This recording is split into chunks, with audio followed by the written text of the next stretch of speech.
très heureuse de vous retrouver dans cette nouvelle aventure qui va durer 1 heure. Eh bien, qu'est-ce qu'on a décidé de vous servir aujourd'hui? On va dire la diététique, la décoration, l'invention et la cerise sur le gâteau. C'est l'humour et la bonne humeur durant tout le temps de cette émission. Alors, je vous invite tout simplement à rester en notre compagnie sur RTI 1 parce que c'est midi, c'est maintenant.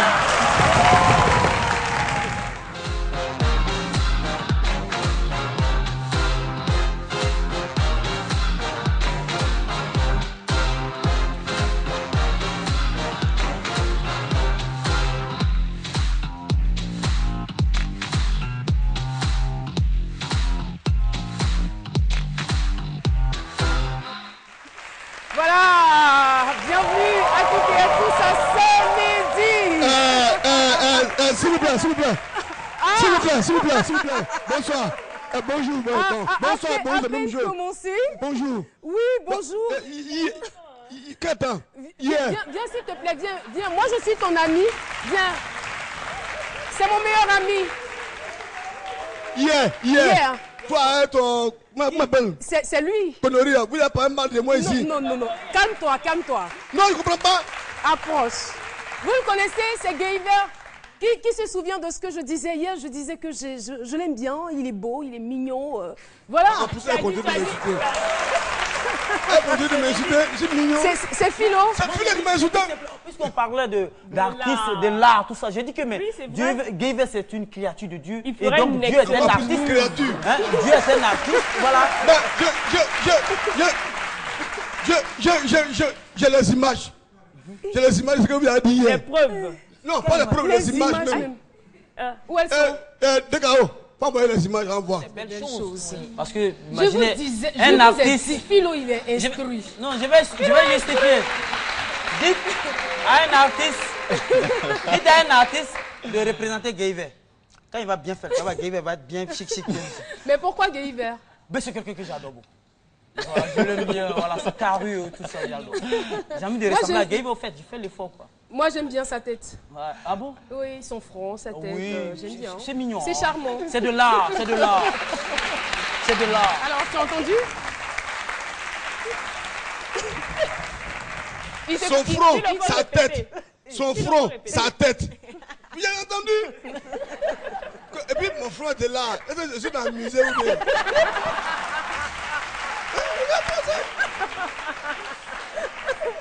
De ces petits voyous mal léchés qui te croient en terre conquise.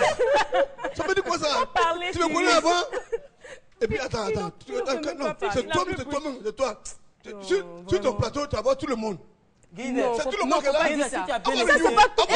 Docteur Philo, avec tout le respect que j'ai pour toi, j'ai dit que Gayver, je fais l'effort de te ressembler. Comment? Mais Dieu même, je fais tout. Tu fais comment? Je fais tout. Je vais être comme toi, Gayver. Bon, ok. Ok, c'est bon? Ça va? Il faut pomper. Tu es en faute. Qui? En Europe, en Il a dit Dorothée, c'est pas moi, c'est Caroline. Il y a une Dorothée dans le public. Qui s'appelle Dorothée? C'est le même groupe pronominal là. On a une Dorothée dans le public. J'ai dit, c'est des paronymes. Dorothée, Caroline, c'est paronyme. D'accord, Gayver, merci. Non, moi, il a pompé à ta place. Tu vas pomper. Parce que moi, il a Au côtoyé. coin. C'est là-bas, à la place transparent, accompagne-le. J'ai côtoyé Fortuné. Tu prends le micro, s'il te plaît, Philo? Non, tiens, notre micro.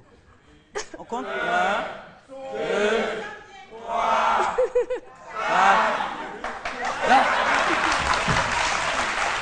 C'est tout? D'accord. Merci. Au revoir, Gayver.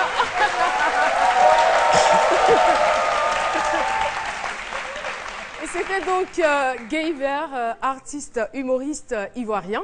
Alors, on reprend nos esprits, hein, on a eu chaud là. Mais Philo, je ne l'ai pas reconnu. Non, mais Philo, Tu n'as plus bouche. Non, mais tu as fait des bouilles sur dans le ça. plateau ici. Gayver arrivé, tu ne peux plus Tu n'as pas parler. de coup de On dit tête. c'est midi. Tu n'as pas de coup de C'est tête. festival des masques ou bien?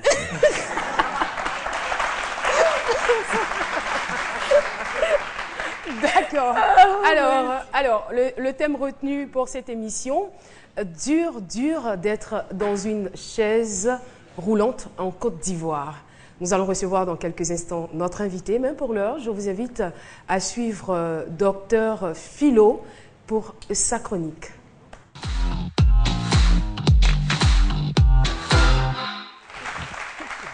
Docteur Philo. Dur d'être dans bébé. un fauteuil roulant. On dirait pas, hein? Comment ça? Ah, tu vois des gars dans le fauteuil roulant, là, ils sont heureux, c'est dur. Ils sont avec le sourire toujours au lèvres. Mais est-ce qu'ils ont le choix? Je veux dire que c'est vrai que c'est difficile, mais en même temps, donc, ils arrivent à s'épanouir. Je dirais que le handicap se situe à deux niveaux. Il y a, on peut être handicapé par la suite d'une maladie handicapante. Voilà, une maladie. Non, mais ça existe. Et puis, il y a... on peut avoir un accident de circulation. Tout à fait. Puis le handicap, être dans un fauteuil roulant, c'est de façon physique, de façon générale. L'handicap est physique, voilà. Et donc, imaginez un seul instant, quelqu'un qui est dans cette situation, qui a eu un accident de circulation, puis c'était le meilleur danseur du maquis. C'est la partie que j'attendais parce que voilà. Tu étais trop sérieux. Un grand danseur de maquis, il est handicapé physiquement. On dit, toi, il faut t'asseoir ici. Là, c'est fini, il est mélangé. C'est généralement quand ils sont dans les fauteuils, là, quand il y a la musique, là, quand c'est trop chaud, là, c'est eux qui font. Il était danseur avant. Voilà, il était danseur avant. Et donc, mais tu es né handicapé naturellement, tu es né comme ça. Ça dit, tu es né assis. Là où il y a un problème, là. Parce que tu n'envies personne. C'est quand tu vis une situation, il y a un regret. Mais tu n'as pas vécu le fait de tenir sur tes jambes. Et donc, quand tu es assis, il n'y a pas de problème. Donc, moi, je ne trouve pas de problème à ce niveau-là. Non, mais peut-être qu'il non, il y a des gens. Ça n'engage que toi. Il y a des gens. Un exemple palpable. Quand vous allez à Djamé, vous savez qu'à Djamé, c'est le quartier le plus populaire à Abidjan. Tout le monde s'y regarde. On voit tout là-bas. Il y a des jeunes Nigériens là, qui sont souvent qui sont sur des roulettes, là, ils sont handicapés. Généralement, on les voit sur des roulettes là. Je ne sais pas si vous les voyez. Voilà. Mais eux là, ils se font pas, non, il n'y a pas de complexe. Hein. Moi, eux là, ils me plaisent beaucoup. Il y a un comme ça, un jour, il dit, tu vas me blesser, ouais. Il faut te faire pitié, il dit. Il y a quelqu'un qui dit que faire pitié, tu comment ça? Mon pitié là, ça te regarde. Donc, voilà. Donc moi je dis que le fait d'être handicapé, le fait de rester dans un fauteuil roulant, il n'y a pas de complexe, il n'y a pas de truc à se faire, mais de toute façon, ça dépend. D'accord. Voilà, ça dépend. Ça dépend de quoi, on le saura. Voilà. Merci beaucoup, Dr Philo. Merci de bien vouloir l'applaudir. Je rappelle donc le thème, dur d'être en chaise roulante en Côte d'Ivoire, et nous avons promené notre micro et la question qui a été posée, pensez-vous que les infrastructures en Côte d'Ivoire sont adaptées aux handicapés physiques? On regarde et on se retrouve.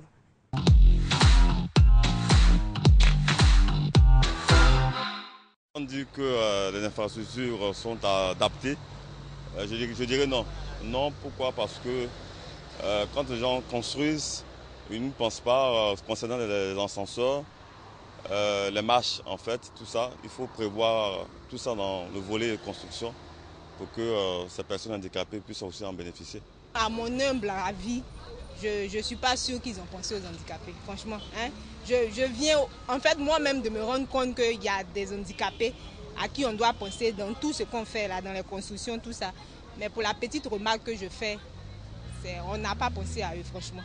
Voilà, donc j'ai lancé un appel aussi, si c'est possible, à penser à eux dans tout ce qu'on fait. Surtout au plateau, quand ils vont pour des dossiers, ils ont tous les problèmes pour pouvoir prendre les escaliers. Nous, les hommes valides, les personnes valides aussi, se donnent la facilité d'emprunter les escaliers. Et donc si les hommes handicapés avaient des infrastructures prévues aussi pour eux, ça serait mieux. Voilà, de retour sur le plateau de ce midi. Eh bien, nous allons maintenant accueillir notre invité témoin. Ça va, vous êtes prête? Oui. Ah, il est tout mignon, il est gentil, il est sympathique. Et ce qui me plaît chez lui, c'est qu'il s'exprime bien. Monsieur Loukou Josué, que je vous demande de recevoir avec des ovations bien nourries. Monsieur Loukou Josué, et ce midi, c'est si bien faire les choses que nous avons aménagé, voilà, le plateau pour qu'il puisse être à son aise. On applaudit l'équipe de ce midi. Monsieur Loukou Josier, merci beaucoup d'être là. Vous êtes content d'être à ce midi? Oui, beaucoup content, surtout voyant l'accès un peu adapté. Voyez-vous, je suis surpris. Ah ben, monsieur Loukou, je pensais que vous alliez parler de celle qui est assise à côté de vous. Non, mais écoutez, je ne voudrais pas me mettre les bâtons déjà dans les roues de ma maison. Mais déjà, je dirais ça répond déjà à la question du micro-trottoir. Oui. Voilà, au niveau des infrastructures. Nous, on a déjà commencé à ce midi, donc les infrastructures sont bien adaptées. Oui, on attend qu'elles soient beaucoup plus adaptées. Tout à fait. Parce que là, j'ai failli sauter de derrière. Non, c'est bon. Non, ça va. Lui, il m'a attrapé par la tête là. D'accord. Alors, monsieur Loukou, notre thème du jour, c'est dur d'être dans un fauteuil roulant en Côte d'Ivoire. Bon, nous, on a juste un bref aperçu de tout ce que vous vivez au quotidien, que ce soit au niveau de la voirie, au niveau des transports, au niveau des entreprises, prendre les marches, tout ça. Mais vous, comment vous vivez la chose? Voilà, lui, il disait qu'il voit que les personnes en fauteuil roulant, elle sourit, et que, voyez-vous. Mais le handicap qu'on vit n'est pas un mal quotidien, en fait. C'est clair. Voilà, le mal, il est situé sur un plan environnemental, voyez-vous.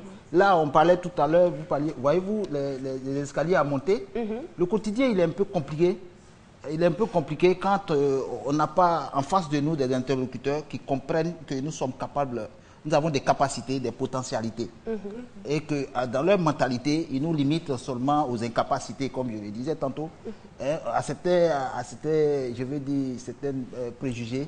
On va le dire à tort ou à raison, parce qu'aujourd'hui, on est dans un monde où tout le monde court, on est dans un monde très concurrentiel. Alors, je veux dire, même les personnes qui ont toutes leurs facultés physiques ont du mal à s'en sortir. Donc, on se dit...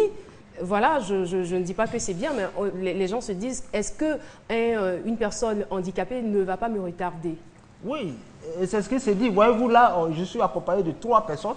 Il me faut 3 personnes pour que je descende, et pour que je monte et que je descende. Déjà, c'est un retard. Si nous sommes en compétition pour un emploi, voyez-vous, déjà, vous êtes lésé, hein? Je suis éliminé de fait parce que eux, ils sont venus aussi pour compétir. Et si c'est eux qui doivent me soulever pour que je n'ai pas de compétir avec eux, ben vaut mieux me laisser là, aller prendre leur place d'abord. C'est clair. C'est la réalité. C'est vrai que c'est la réalité, mais ce n'est pas de votre fait. Ce n'est pas vous qui avez demandé d'être comme ça. Vous ne l'avez pas choisi. Ça s'est imposé à vous. Mais en même temps, cela n'inclut pas le fait que vous soyez, on va dire...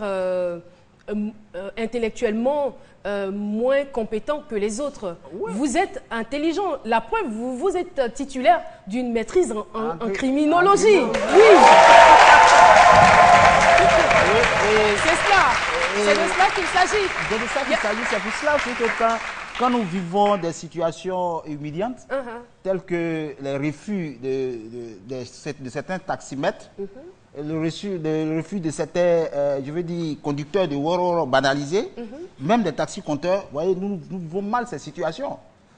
Parce qu'on ne peut pas comprendre qu'avec l'effort qu'on fournit, de par nous-mêmes, de nous insérer dans notre société, il y a certains qui ne veulent pas comprendre que nous ne venons pas sur les gares pour mendier. C'est clair. Nous n'attendons pas un taxi pour dire, chauffeur, je n'ai pas de taxi, je n'ai pas d'argent, alors que nous sommes aussi pressés que tout le monde. Vous voyez, on estime qu'on leur prend du temps. Donc, le petit fait, c'est qu'on nous dit, oui, le coffre est fermé, le coffre est condamné. C'est ce qu'ils vous disent les chauffeurs de taxi? Les chauffeurs de taxi, les chauffeurs de Woro banalisés, même de certains taxi-compteurs, on leur prend du temps. Mais la communication qu'on veut mener, c'est que le handicap n'est pas un fait pour un seul individu. C'est clair. J'en ai rencontré. Et certains qui sont comme aujourd'hui en fauteuil roulant, contraints d'être en fauteuil roulant, du fait de la guerre, et qui étaient taximètres. Aujourd'hui, on juge comment ils apprécient leur cas. Je ne souhaite pas que beaucoup deviennent comme moi. Mais ça n'arrive pas qu'aux autres. Voilà, ça n'arrive pas qu'aux autres. Donc, quand on voit une personne en chaise roulante, je veux dire que la personne qui va la dépasser, sent qu'elle est seule à rouler. C'est clair. Il faut avoir le réflexe de lui demander, parce qu'il y a certains qui n'aiment pas qu'on les touche. Il y a aussi ça. Il faut avoir le réflexe de lui demander, monsieur... Quand vous dites certains qui n'aiment pas qu'on les touche, certaines personnes... qui sont en chaise roulante, qui n'aiment pas qu'on les touche. Voilà. Qu'est-ce que ça leur fait? Non, parce qu'elles veulent exprimer leur capacité de pouvoir vaincre certains obstacles, comme d'autres qui sont sur des chaises. Est-ce que ça ne dépend pas aussi de la façon dont on veut les aider? Je veux dire, si on les regarde, par exemple, avec pitié, personne n'a envie qu'on ait pitié. Une aide n'a pas de coloration. Voilà, quelqu'un qui vient, qui estime que tu as de la peine pour pousser le fauteuil et qu'il te propose ses services, moi je ne vois pas où est la je suis d'accord avec, il vient vous aider, mais en même temps, oh vraiment, le monsieur là il souffre, Yako. Mais de toutes les façons, voilà, je veux dire que tout de suite... De toutes les façons, moi je trouve que le problème ne se situe pas à ce niveau. Toi, des fois moi je suis en train de rouler, pendant que d'autres disent, on dirait que le monsieur là, il est fatigué. Mais moi, je sais que je suis fatigué. C'est ça. Alors, qu'on parte l'aider. Oui, d'autres disent, est-ce que celui-là, il n'est pas bizarre? Est-ce que, vous voyez, ils ont des problèmes même de s'approcher de nous. Mais offrons-leur l'opportunité de mettre à notre service leurs compétences, je veux dire, leurs forces. C'est aussi ça, la compensation. Tout à fait. Voyez-vous, voilà, on parle de compensation en ce sens-là. Voilà, mais véritablement, le quotidien, comme vous me demandez, il est pénible. Il est pénible pour certains qui abordent... Les femmes surtout, voyez, imaginez-vous une femme en fauteuil roulant. Ça nous intéresse. Voilà. Les femmes en fauteuil roulant, qui ont besoin. Les femmes, non, moi je ne parle pas. De toutes les façons, on va vous poser la question, vous n'allez pas y échapper. Voilà, là je parle des femmes, voyez-vous, c'est un problème tellement sérieux. L'hygiène est telle que les femmes en fauteuil roulant ont besoin d'être suivies. Aujourd'hui, on parle de façon globale de femmes, même. Je veux que les structures de femmes handicapées connaissent beaucoup d'attention de la part de nos dirigeants. Précisément sur les femmes. Voilà. Et donc, je veux dire que leur quotidien est encore plus pénible que le quotidien des garçons en fauteuil roulant. Parce que quand on parle de toilettes publiques, nous, une fois je partais à Beaunois, je suis arrivé à Trècheville, il fallait que je rentre dans une toilette publique parce qu'il y avait un besoin qui ne pouvait pas se contenir. Mais j'ai fait avec. Imaginez-vous, moi je ne sais pas attraper de maladie. Une femme en fauteuil roulant, elle gère cette affaire comment? C'est clair. C'est la réalité. Et les constructions qui se font, que ce soit des églises, des hôtels, je ne veux pas citer, mais il n'y a rien qui est prévu. Rien du tout. Que ce soit des hôtels de luxe, je vous le dis, qui ne sont pas accessibles en termes de toilettes au fauteuil roulant. Et tout ça pose véritablement de graves problèmes, de graves préjudices à toutes ces personnes en fauteuil roulant. D'accord. Nessie veut dire quelque chose? On voit que M. Loukou accepte son état, il assume son état d'handicapé. Est-ce que ça a toujours été le cas? Chez tout le monde? Chez vous, depuis tout petit, à quel moment vous avez accepté de dire oui, moi je me suis vu handicapé. Je me suis vu paralysé. Mais on me raconte que j'étais un joli garçon. Vous n'avez pas eu le temps de... Vous êtes toujours un joli garçon. Vous êtes joli garçon, vous avez une petite amie. Alors donc on me disait que... je parlais là. Non, oui, je sais que vous étiez en train de parler. Il est là, il n'attend pas. Quel sens de l'humour! Alors là, il cherche à éluder ma question. Oui, mais avez-vous une petite amie? Oui, elle est très belle. Ah bon? Oui, c'est la plus belle d'ailleurs. D'accord, docteur Philo. Oui, moi j'ai envie, c'est vrai que vous l'avez dit tout à l'heure, vous acceptez votre état. Moi je vais m'attarder un peu sur le côté spirituel, naturel, spirituel. Voilà, psychologique, spirituel. Vous voyez, au temps des prophètes, hein, en fait, selon ma... Non, bon, des prophètes, bon, je ne vais pas trop m'attarder là-dessus, puisque je suis pratiquant de l'une des religions monothéistes que nous connaissons. Je suis pratiquant. Philo, et donc, plaît, oui, tu peux poser ta question. Selon ma petite connaissance, il paraît qu'au temps des prophètes ou autres, au bord d'une rivière, là, il y a des jeunes gens qui étaient en train de nager dans la rivière. Et puis il y a un handicapé qui était assis à côté, qui ne pouvait pas. Il était assis, il regardait sur les autres. Il ne peut pas au fait. Et là, il y a un prophète qui est arrivé, qui a dit, mais toi, tu ne peux pas nager comme tes amis. Je ne peux pas aussi handicapé.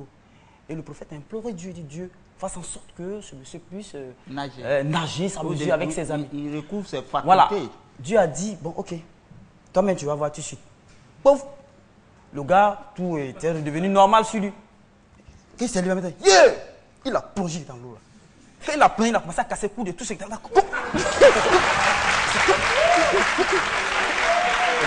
Et là, je viens. Et là, Dieu a dit, tu as vu, c'est à cause de ça que je l'ai rendu comme ça. Je ne sais pas. Je ne sais pas. Au coin. Il part au coin. Je viens. On est d'accord que tu pars au coin. Au coin, docteur Philo. Une dernière question. Non, plus de questions. Philo va au coin. Et va faire la dernière question. Non, plus de questions. La question va rétablir tout. Non, ton histoire. Non, la question va rétablir. J'ai envie de lui demander quels sont les avantages de votre État. Il y a des avantages. On n'a jamais vu un handicapé dans cargo. Quand on rafle là, c'est nous on rafle. Merci beaucoup.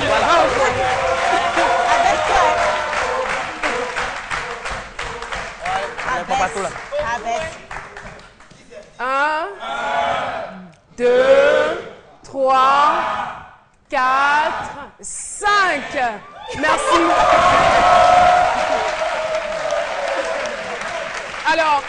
Alors, c'est vrai que le temps qui nous avait été imparti est terminé, est écoulé. Mais je vais vous poser quand même une dernière question. À votre avis, qu'est-ce qu'il faut, s'il te plaît, Nessie, qu'est-ce qu'il vous faut exactement pour que vous soyez épanoui, pour vous faciliter la vie, il y a beaucoup de choses à faire. Hein. Il faut que là, se situe à plusieurs niveaux. Vous voyez? Mais je commence par l'État qui a une très grande responsabilité avant d'arriver à la famille, avant d'arriver aux amis. L'État doit mettre en place certaines dispositions en complicité avec les personnes concernées. Voilà, il ne faudrait pas qu'on élabore des projets. Aujourd'hui, les projets de développement ne se font pas forcément avec la présence des personnes handicapées. Et donc, dans leur mise en application, on découvre qu'il y a des failles. Il faudrait qu'on associe les personnes handicapées à la base. Il faudrait que les personnes handicapées elles-mêmes s'acceptent. C'est ça. Voilà, il faut qu'on s'accepte pour ne pas attendre qu'on vienne toujours à nous. Il faudrait que nous affrontons des situations. Voyez-vous, je prends une sorte d'anecdote. Là, on ne nous demande pas d'aller vers les femmes. Parce que tout est, je veux dire, chacun a la volonté. Voilà. Là, il n'y a pas de barrière. Il y a beaucoup parmi nous qui ont beaucoup d'enfants. Bon, on leur Vous en avez? Moi, je n'ai pas encore. D'accord, ça va venir. Ouais, ça viendra. Donc, c'est pour dire que quand tout est disposé, voyez-vous, on n'a pas besoin qu'on nous pousse à y être, voyez-vous. Voilà, donc que les familles acceptent leurs enfants et que la population dans son ensemble comprenne que chacun a son rôle à jouer quand on voit une personne en situation de handicap. Voilà un peu ce que je pouvais dire, mais bon, voilà, que les associations s'organisent et que l'État joue franc jeu avec les associations. Voilà un peu ce que je pouvais. En tout cas, merci infiniment. Merci beaucoup. Ouais. Malheureusement, on n'a pas pu vous poser toutes les questions, mais on a retenu quand même l'essentiel. Monsieur Loukou Josué, qui est venu partager son expérience avec nous sur le plateau de C'est Midi. Alors, faites comme lui, appelez-nous au 22 01 0000 pour partager vos histoires intéressantes, extraordinaires. N'hésitez pas à venir. Ce plateau est le vôtre. Eh bien, à la demande générale, nous allons regarder quelques extraits de votre émission. Il y a quelqu'un qui me disait, mais vous là, j'ai l'impression que vous m'avez bâché là. C'est-à-dire qu'on a usé de talismans, tout ça. Mais non, l'émission est juste intéressante et nous, on est content de vous servir. Voici, on regarde, on se retrouve dans quelques instants.